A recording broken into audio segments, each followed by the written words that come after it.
Joshua and his defeat of Jericho. Well, actually, maybe not so much his defeat, but God's defeat in that whole episode of destroying Jericho and the walls of Jericho coming crashing down. A pretty popular story, and it's one that focuses on God himself. We're going to talk about that a little bit later. But this is part of our series on childhood classics. And so obviously right now what we're going to look at is Joshua in the walls of Jericho. And I think that this passage has a lot to say about faith, walking out in faith, taking God in his word, especially when from a human point of view, you don't understand or you don't know why God is leading you to do something or he's telling you to go in a certain direction. Okay, so that's going to be a very key thing as part of our lesson today. So I want you to stay tuned. I think we'll get a lot out of this today. My name is Steve Gill, and you're listening to Loving the Scriptures.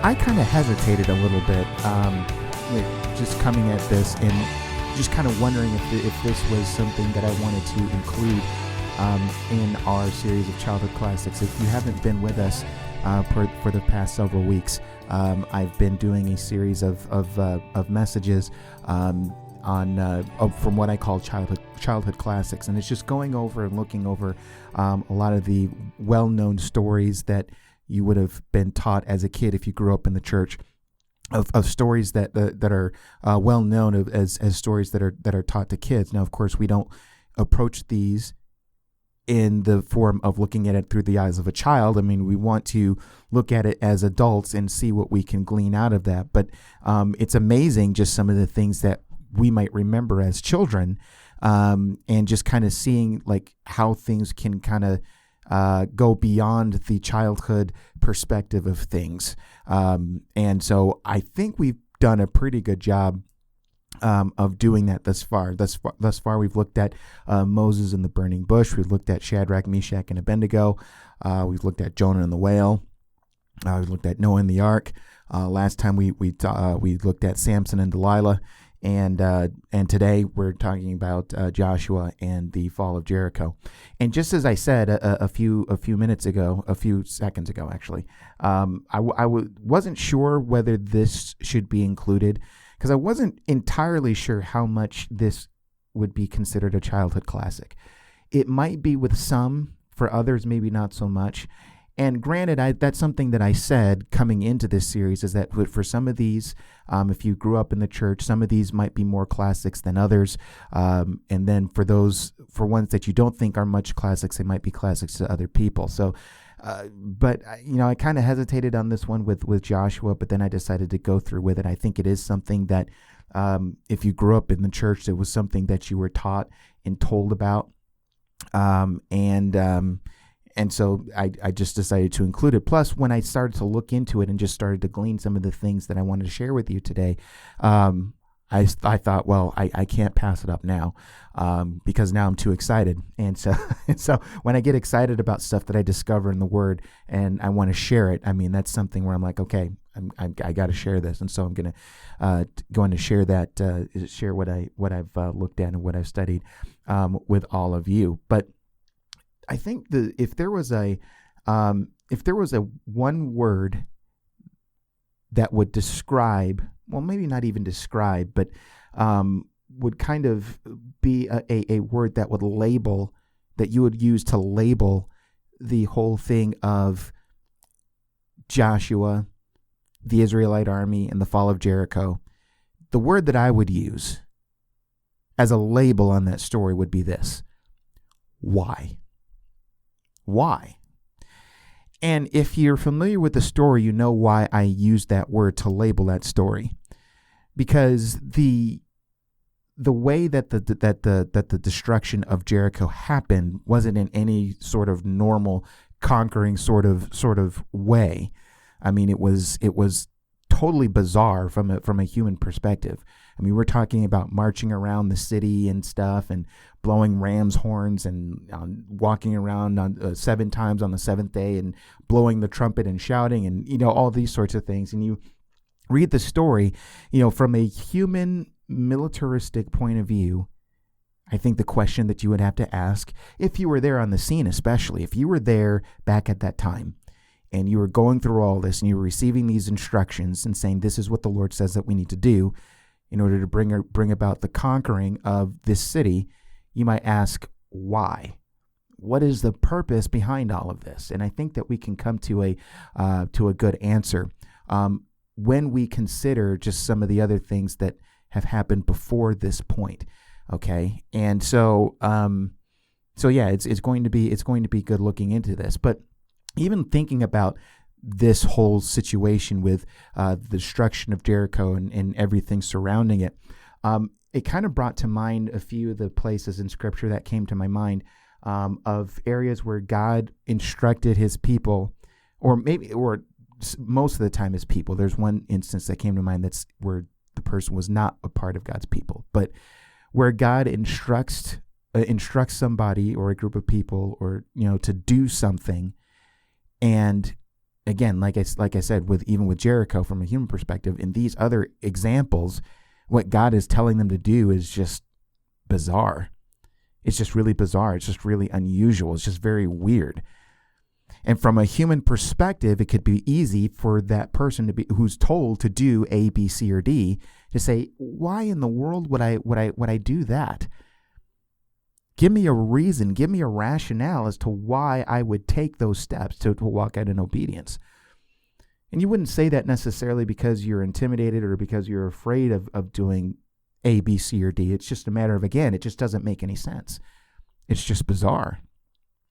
In normal human thinking and in normal human action, what God is asking me to do is unusual. You have a few spaces that dedicated in Scripture in the Bible where you see that sort of thing happening.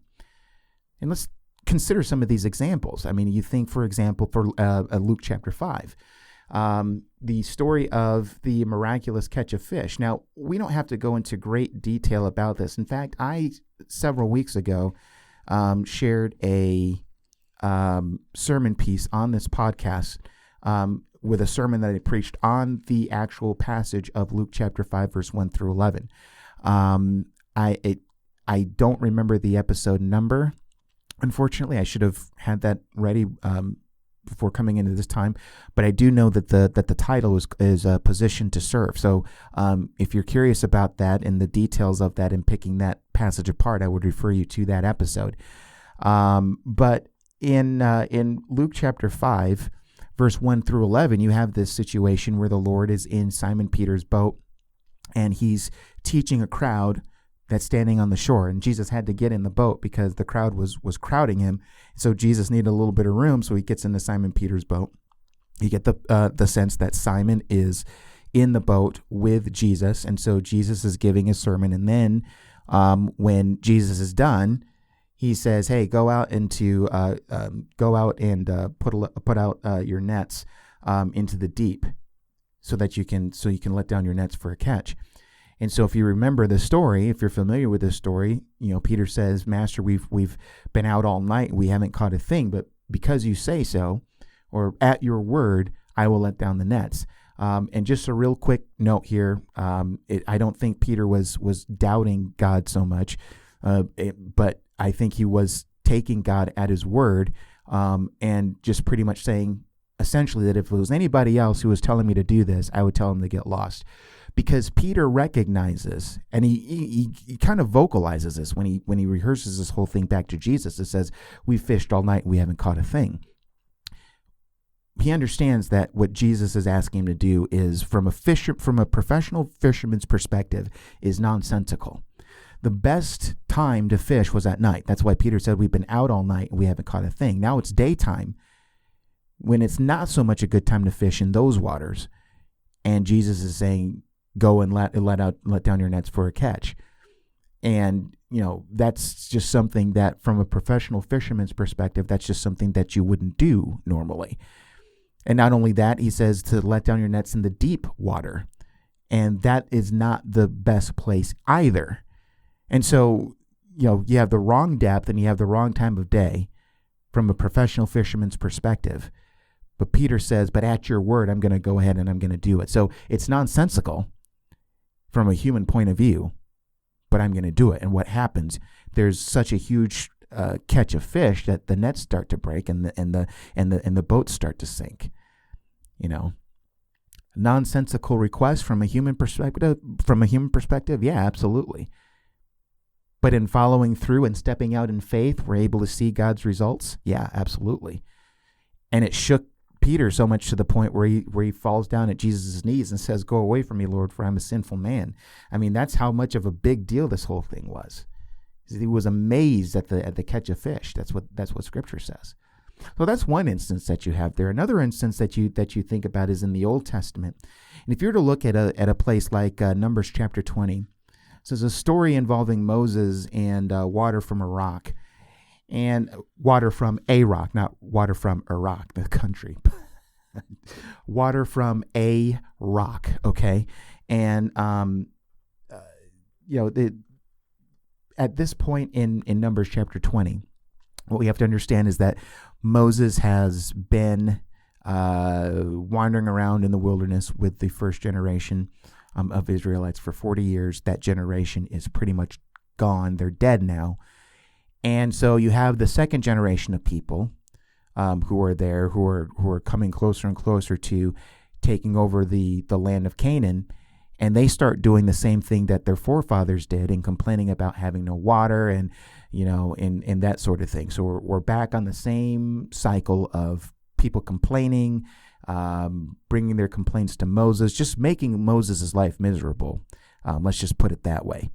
And so God instructs Moses to go to a rock. He tells him where to go to this particular rock, and God tells him to speak to the rock, and water will come forth from it.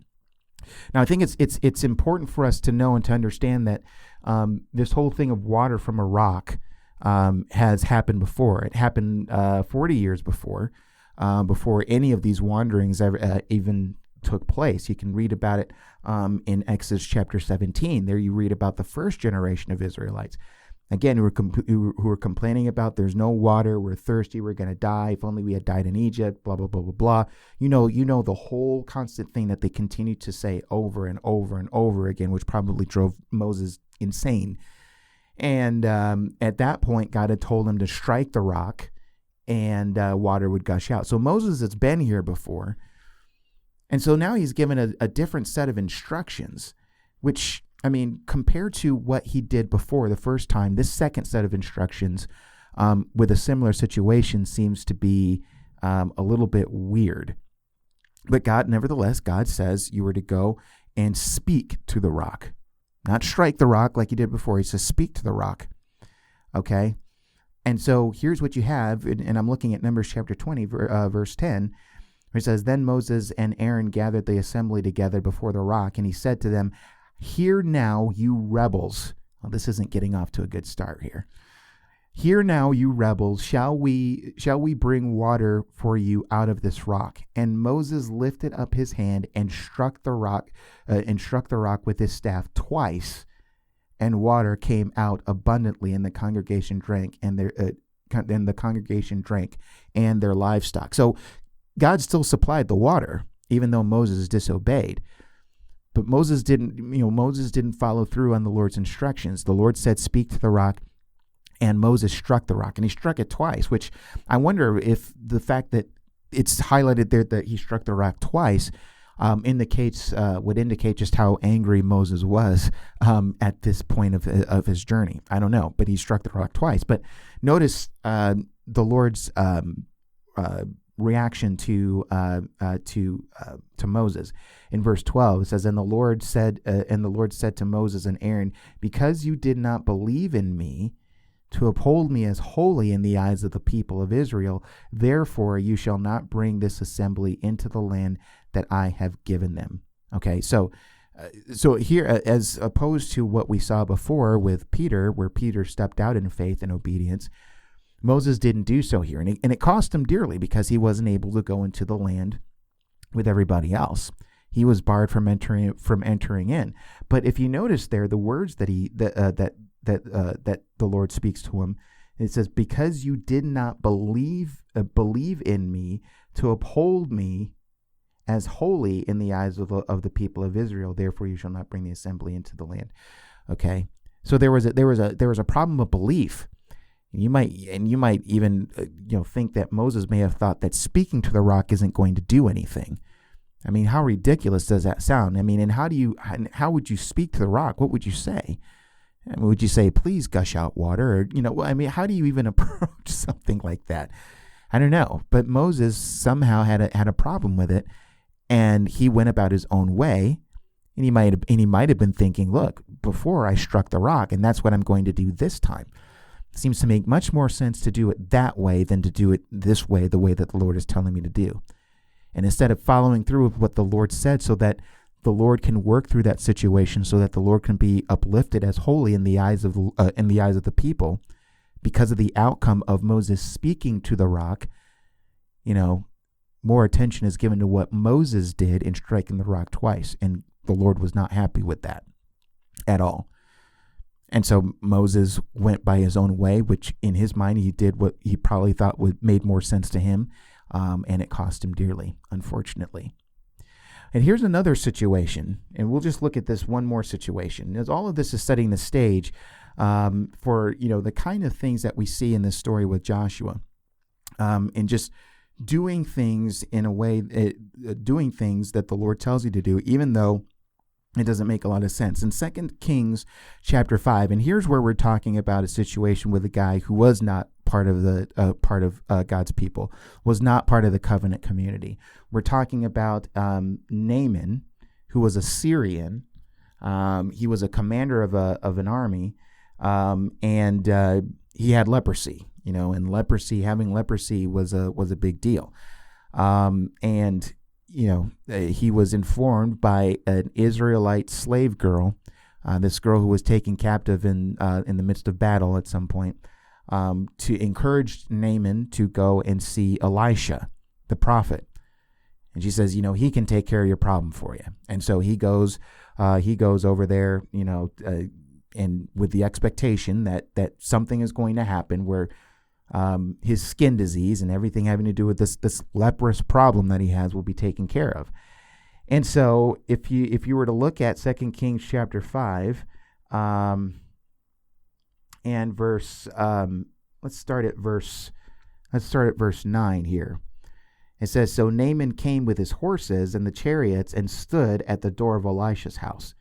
And Elisha sent a messenger to him, saying, 'Go and wash in the Jordan 7 times, and your flesh shall be restored, and you shall be clean.'" Now, listen, that's unusual, at least from a human point of view. And what you're going to see, well, I'll read it here in a second here. What you're going to see is that Naaman is not okay with this whole thing, because, he had his own perception in his own mind of how this whole thing was going to go down.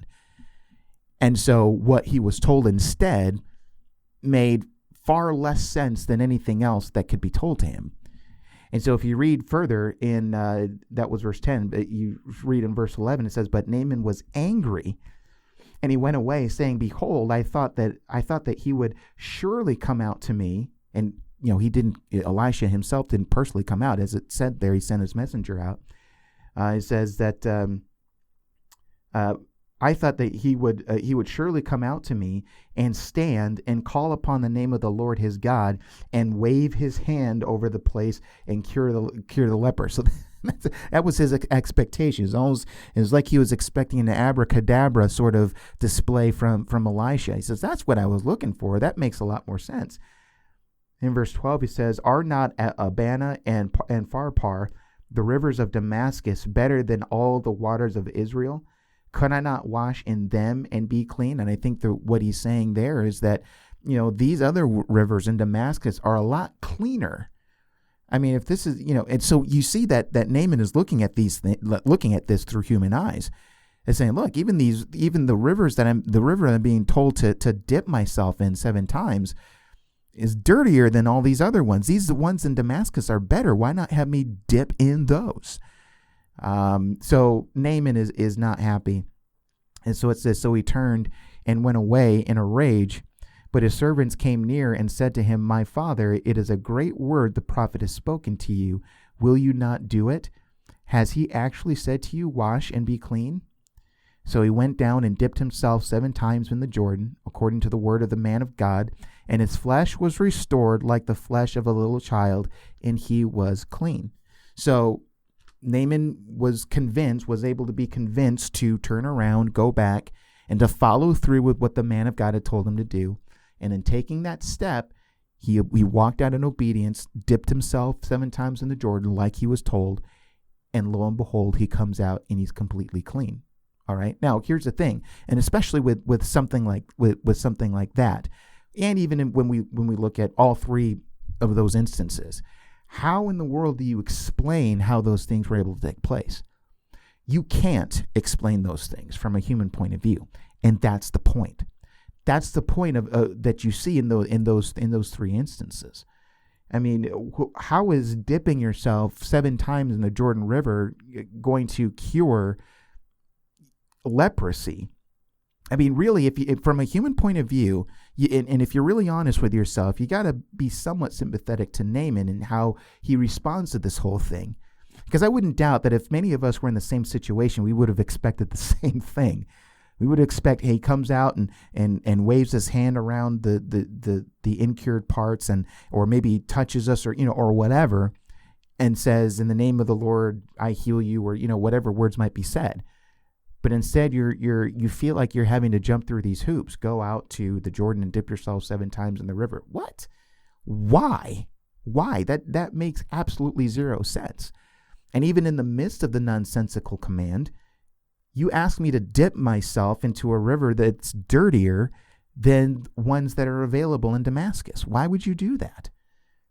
You see what I'm saying? I mean, Peter with the nets and everything, Jesus was telling him to do something that was nonsensical. But Peter had the blessing of being able to see the Lord at work by stepping out in faith and in obedience. Okay? And so that's what you have going on there. And so when it comes to this whole story of Joshua and the armies of Israel and how they defeat the city of Jericho and the walls coming down, I think that you kind of have the same principle at play here. Okay, and especially when it comes to when everything came to a head and everything actually happened, where the walls come tumbling down, you ask the question, how is that able to take place? And the answer is that there is no human explanation to it, other than the fact that the Lord was at work and it was all His doing. That's the point. Okay, but in this, what you see leading up to this is the Lord giving instructions to the people of Israel that they themselves would have to do and walk out and step out in faith and in obedience to get that message at the end, that everything that they saw and everything that happened in that situation was all done by the hand of God. And that's the point here. Now, with the Israelites themselves, this is specifically in their situation, this is something that would have been very meaningful to them. Because I mentioned before, when I was talking about Numbers chapter 20 and bringing out that example of Moses, I mentioned how that took place during a time when the first generation had pretty much died, and Moses is now with the second generation, and how that second generation of people were starting to complain and kind of taking on the same attitudes and behaviors as the first generation. And that attitude of the first generation was something that got them in trouble in the first place, which led them to be consigned to wandering around in the wilderness for 40 years until they had all died. Okay, now what am I talking about? Well, I'm talking about when the Israelites came up to the borders of Canaan, when they came up to Kadesh Barnea, right? You can read about this in Numbers chapter 13 and in chapter 14. And, they're poised to take possession of it. Moses sends 12 spies, one spy from each tribe, from each of the tribes of Israel. Okay. And, they go out and they spy the land. They come back. They even bring back some of the fruit of the land. Okay. And they say, the land is awesome. The land is truly wonderful. The land is truly great. Little problem though, a little bit of a problem is that those people that occupy that land are giants. And you know what? Let me just let me take some time to read the negative report there. And this is in chapter 13 of Numbers. And so they give a good report, blah, blah, blah. The land is good and everything like that. But then you get to verse 28. However, the people who dwell in the land are strong, and the cities are fortified and very large. And besides, we saw the descendants of Anak there. And the Anakites were people who were a very huge size. Okay. And so that's what they're really focusing on when it's talking about that.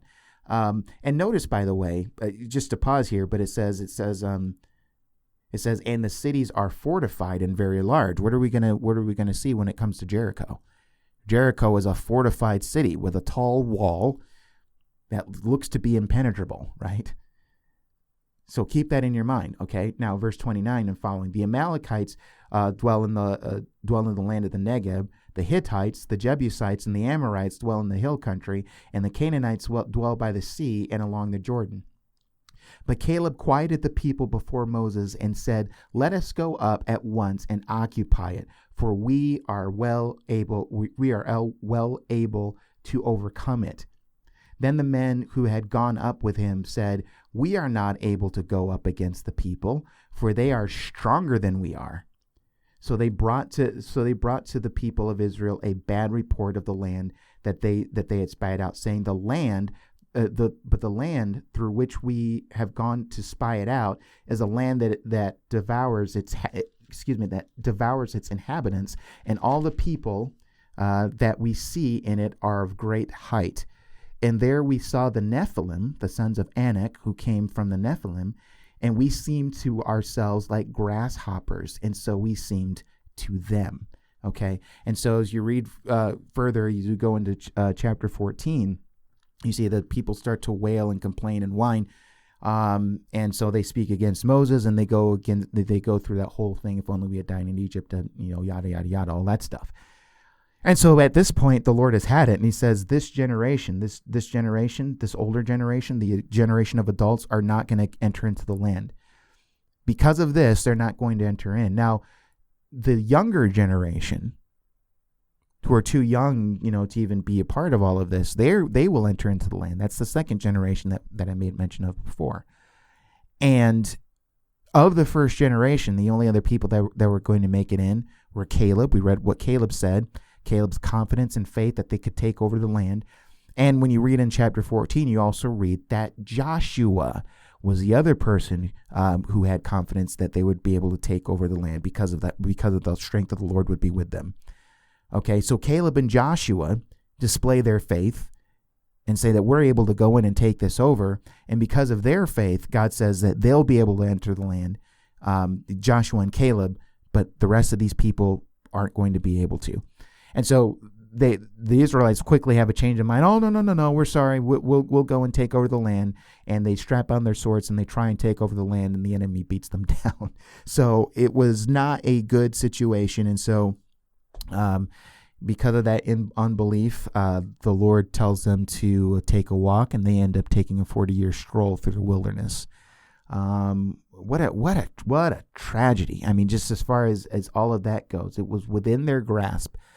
And God was ready and willing and able to help them to take over the land, and they said that we can't do it and we won't do it, and they spread a bad report about the land, and they were sure that they would be defeated if they went in to take over the land. Okay, so 40 years later, and we get into where we are with Joshua in the book of Joshua. Now, leading up to this point, let's be aware they come up to close by to Jericho, and just like before, 40 years before, Joshua sends out a couple of spies. And it was just 2 spies. Last time it was 12 spies.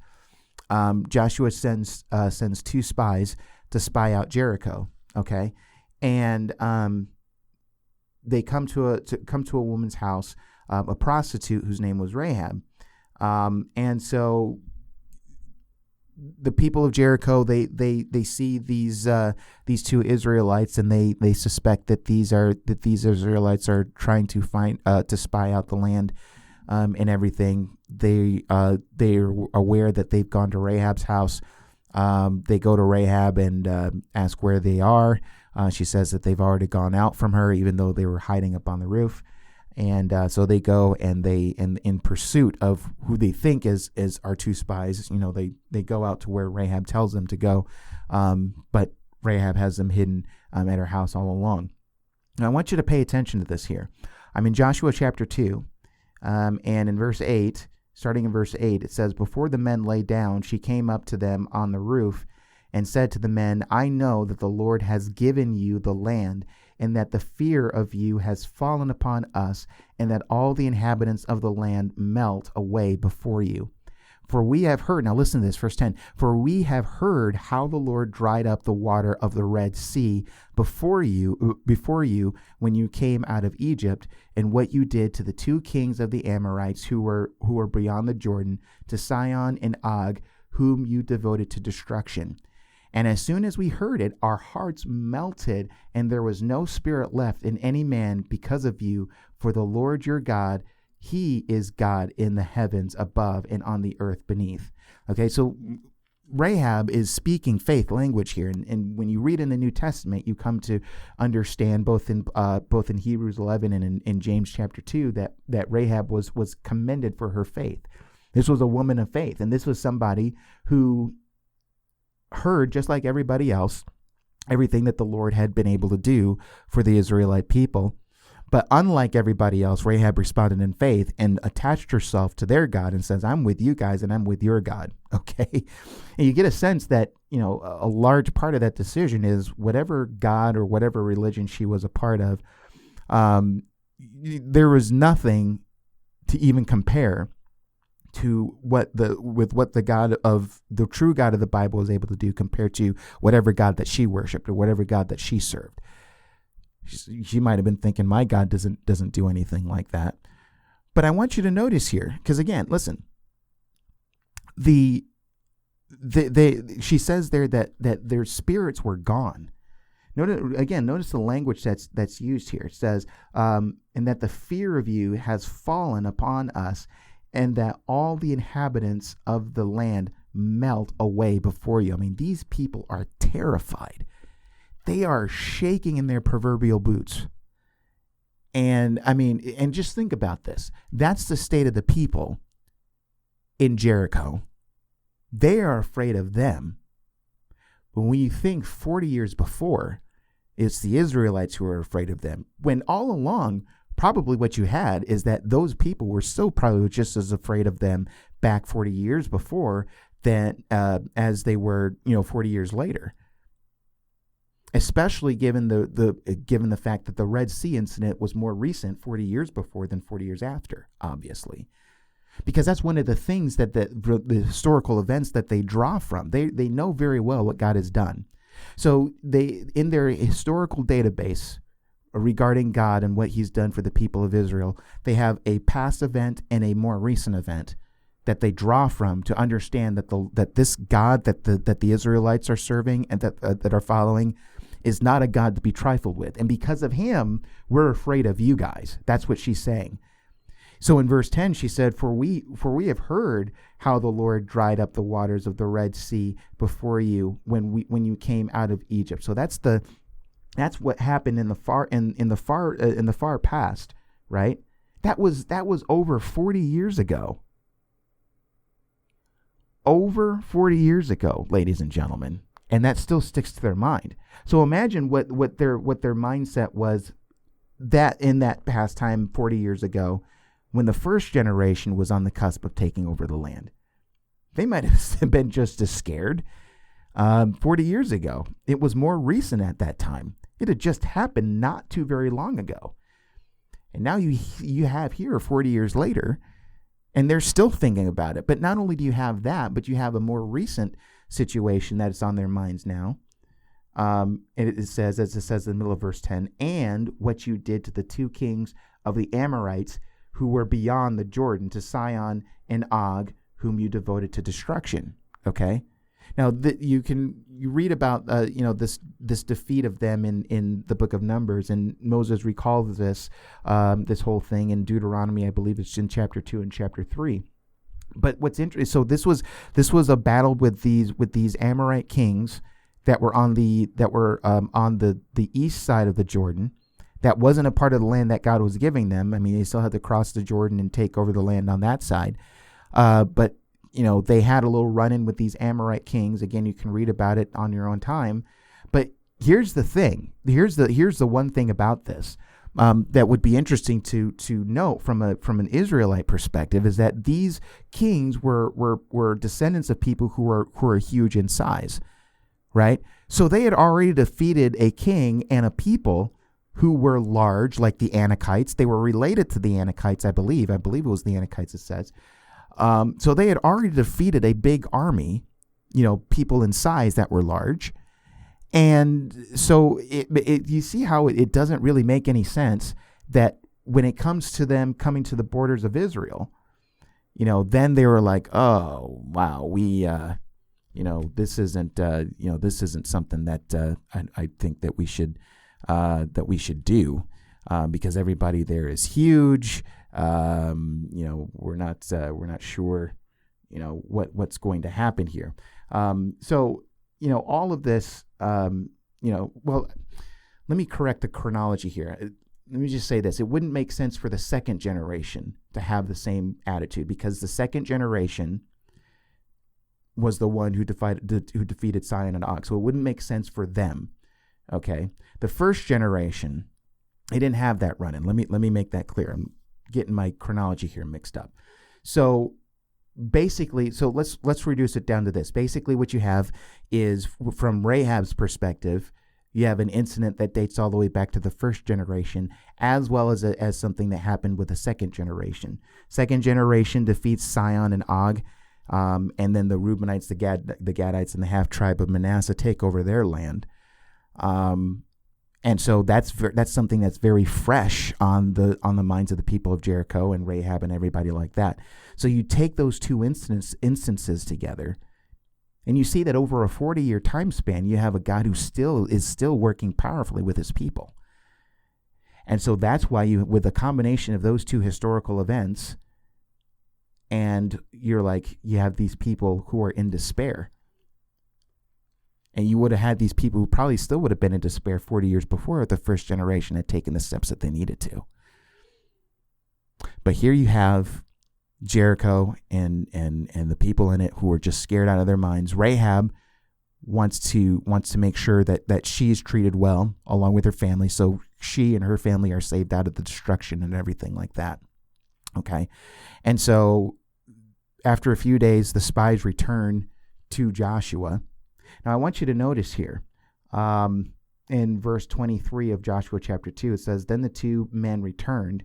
They came down from the hills and passed over and came to Joshua, the son of Nun, and they told him all that had happened to them. And they said to Joshua, 'Truly the Lord has given all the land into our hands, and also all the inhabitants of the land melt away because of us.'" Very different report and very different mindset than from what you saw from 40 years before, right? And so there's a lot more confidence there. And they're told directly, specifically, that these people are very much afraid. And we can certainly go in and take over this land. Now, God is going to show himself in a very amazing way when it comes to the destruction of this city, of Jericho. But even before you get to that point, God shows himself and reveals himself in an amazing way. On purpose, too. On purpose. I mean, this wasn't just a fluke thing. And that has to do with crossing the Jordan River. Crossing the Jordan River when it was at its flood stage, by the way. Okay, so the Israelites are going to make their way from their side of the Jordan to the other side to get to Jericho. And they're going to divide it, and God is going to push up the waters in a heap so that the Israelites can cross over on dry ground, kind of like that second generation's own Red Sea crossing, so to speak, or something similar to that. But when you go over into chapter 3, if you were to hop over to chapter 3,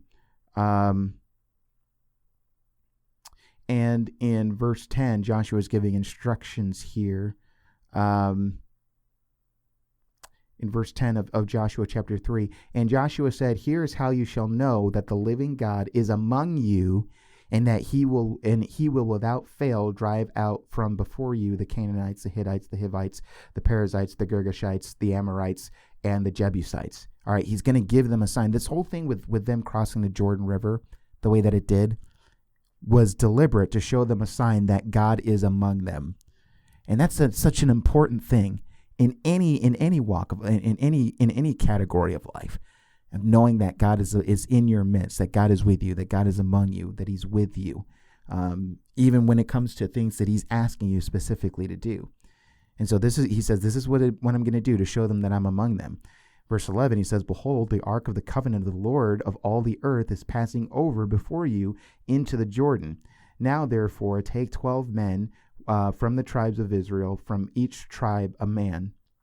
And when the soles of the feet of the priests bearing the ark of the Lord of all the earth, shall rest on the waters of the waters of the Jordan shall be cut off from flowing, and the waters coming down from above shall stand in one heap."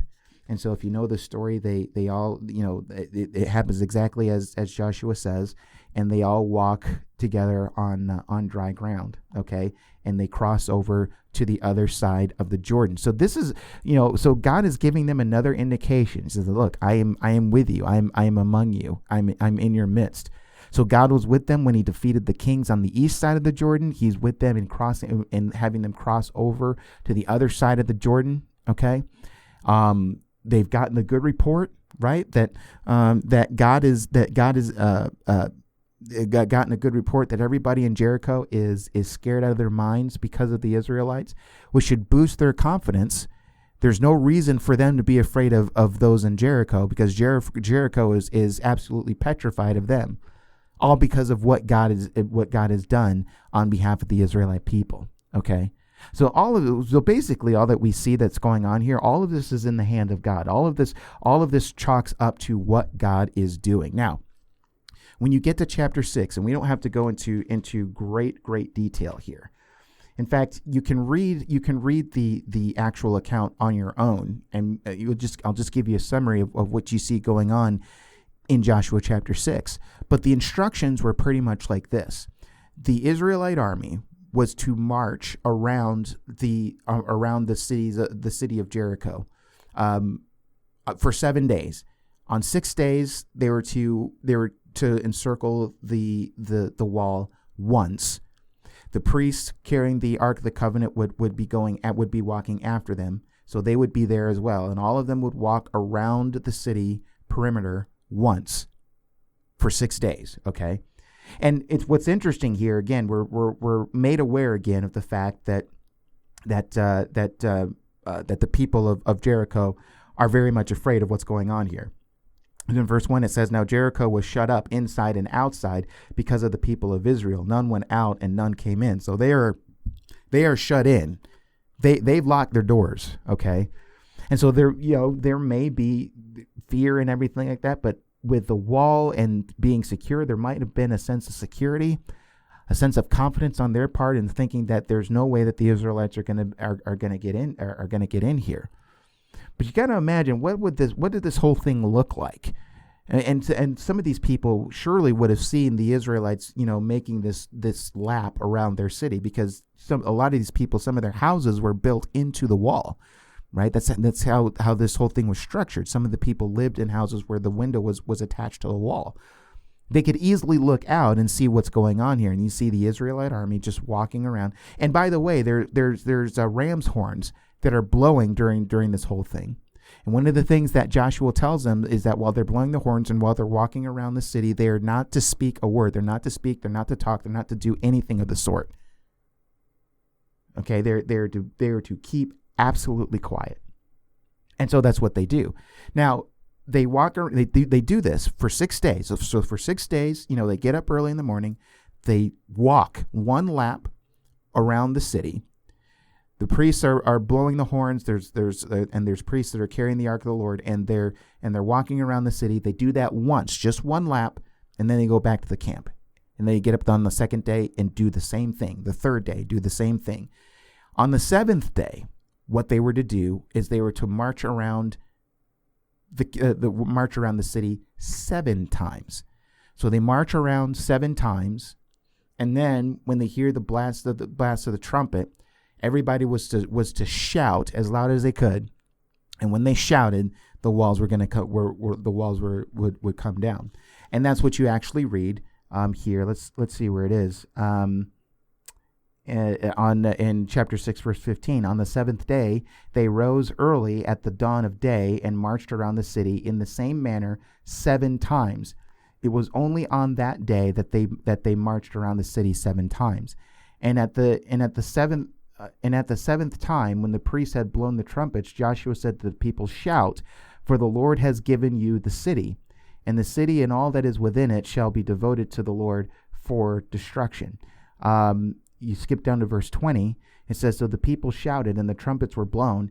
As soon as the people heard the sound of the trumpet, the people shouted a great shout, and the wall fell down flat, so that the people went up into the city, every man straight before him, and they captured the city." Okay, so you read all of that. Okay, so that, an impenetrable fortress in the walls that surrounded the city of Jericho, contained inside of there people who are quaking in their boots because of God and because of the Israelites. How are they going to get in? How is this whole thing going to go down? Well, just given the instructions, again, I'll bring your mind back to that one word that I used to label this whole thing. Why?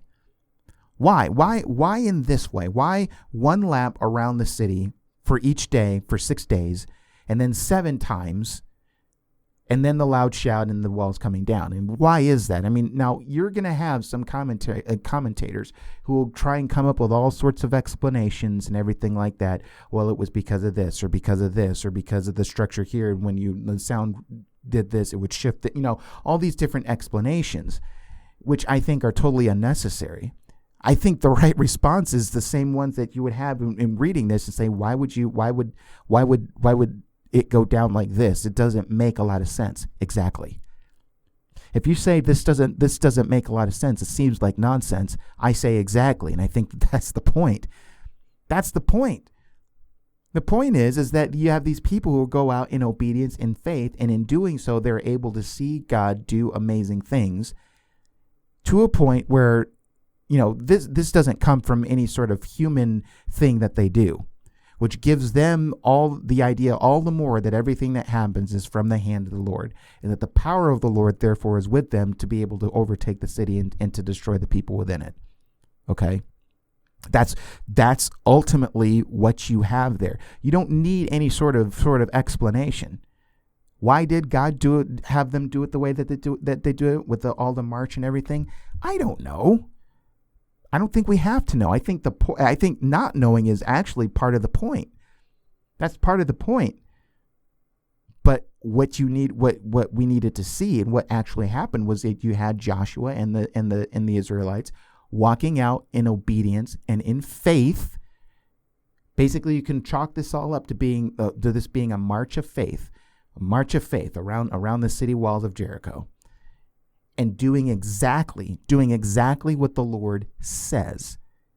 And listen, in doing that, being in the blessed position of watching God's results. I think that's one of the most exciting parts. You see, when we're led in directions where we know that God is leading us in one direction, but on the other side we're thinking humanly that seems stupid. It doesn't make a whole lot of sense. But we're confident that God is pulling us in direction A or direction B or whatever. If we don't obey God, then we miss out on the blessing of seeing him at work, right? Just imagine what it would have been for Peter if he hadn't followed through with what Jesus had told him. He wouldn't have had the blessing of being able to see such a miraculous catch of fish. That would have blessed his socks off. It scared him. It did scare him. But at the same time, Jesus said, "Do not be afraid. From now on, you will be catching men." So there was a promotion out of it, I guess you could say too. But just the blessing of being there to see what God does as a result, as one steps out in faith and in obedience. And listen, faith is the name of the game here.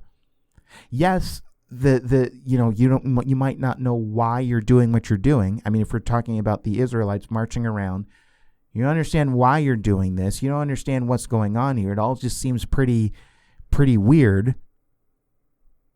But you have faith in God and understanding that God knows exactly what needs to happen. He knows exactly what needs to happen in order to bring out the results that he has in mind, that he has in store.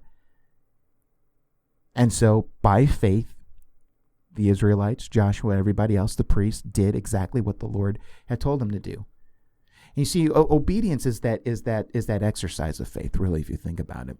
And that's what you saw there. And it's not surprising that in the Faith Hall of Fame, we've made a few references to this with other characters and other stories that we've looked at in this series of childhood classics. You see the same thing in Hebrews chapter 11, and it's specifically in verse 30, where it says, "By faith the walls of Jericho fell down after they had encircled for 7 days." There you have it in Hebrews chapter 11, verse 30. So the name of the game is faith here. The name of the game is faith. Faith, I would say faith and obedience as well. I mean, those two things go hand in hand. I can't imagine anybody saying I have faith, but not stepping out in obedience. If you're not obedient, then the faith is lacking there. But you have these people who had faith, and from their faith, they were able to step out in obedience and do what the Lord told them to do. They may not have understood why. They might not have understood what was going on, but all they knew is that God told us this is what we need to do, and therefore we will do it. Plus, you got to imagine, they just saw what God did with the Jordan and everything like that. And by the way, with that whole thing with the Jordan River, God didn't have to do that. They could have gotten to Jericho in another way. How do I know that? Because the spies made it over to Jericho without the Lord, having them walk on dry ground at the bottom of the Jordan River. The two spies didn't have to do that. So surely I would imagine that the Israelites would have been able to find a way to get across without the Lord doing what they did. So things didn't have to go down the way they went down at the Jordan River, but they did because God wanted to show himself. God wanted to reveal himself. God wanted to reveal his power to the people as a sign that I am in your midst, that I am among you. And with that sort of display, with that on their mind, I don't think it would be too much of a problem for them to just take a stroll around the city, a lap here, a lap there, day 1, day 2, and then on day 7, a longer walk, a marathon walk maybe, and then shouting and watching the walls crumble down. What a scene that must have been too. I'm kind of trying to imagine what that looked like as it was going down. If time travel were possible, that would be one of the events. I think that there are a lot of biblical events that I'd want to go and witness, but that's one of them. I'd want to see what it looked like when the walls came tumbling down. But there you have it. So you have a good display, an example of faith exercised by Joshua and the people of Israel. Don't know what's going on, why God is saying this, and listen, again, like I said, you don't need to come up with human explanations as some people try and do. Well, maybe they did it because of this and this. I'm one who tends to think it's okay for us to not know why God did it, told them to do it the way that he did it. And really, I think in the way, and having that as a mystery to us and to them who are in the midst of that situation, it brings out all the more that when everything came down the way that it did, there's no doubt in anybody's mind that what happened was by the power of God. No doubt in anybody's mind, both in the minds of the Israelites and even with the people that Israel would encounter as they continue to conquer the land. And so in many ways, I think God was making a statement. He was making a statement, and he was making a pretty big one. And so these people that the generation before had been so scared of, were scared of God and scared of the Israelites because they'd heard of what God was able to do. And it's just interesting and kind of humorous in some sense. They hear what God is able to do with the Red Sea, and they think that they can enclose themselves in a city with high walls and think that would keep God out. What makes you think that God can't get into your city? God can get in, and he did get in, and he led the Israelite people, the army, into the city to defeat the people, and they were devoted to total destruction. And so that's what you have there. Okay, so that's all I have on this end. I think it's just a very interesting observation, just given everything that had gone on with both generations of people, and just giving us a good display of what faith and obedience looks like in a situation where we're asked to do things where we just ask, why? Why would we do it this way? Doesn't matter. God says to do it that way, and then watch God's results. And watch the excitement of seeing God's results. I think that's a key thing as well. Okay, so we will leave it there. If you enjoy this show and you haven't done so already, I would encourage you to subscribe to my show on Apple Podcasts. Also check it out on Google Play. You can also follow Loving the Scriptures on Twitter. The handle is @LTScripts. That's LTSCRIPTS, which stands for Loving the Scriptures. All right, we're coming closer to the end of this series of childhood classics. We have about a couple more to do before wrapping it up here. So hope you come back next time for another study of God's Word. Some more things that I think are going to be very interesting and wonderful to behold as we just see the Lord at work. Just as we've been doing in all of these situations with these stories that we've been looking at. The highlight of all these stories is God at work, God's glory on display. And we're going to continue to see that as the series continues. All right, well, I hope you enjoyed yourself. I know that I did. My name is Steve Gill, and I will see you right back here next time. Bye now.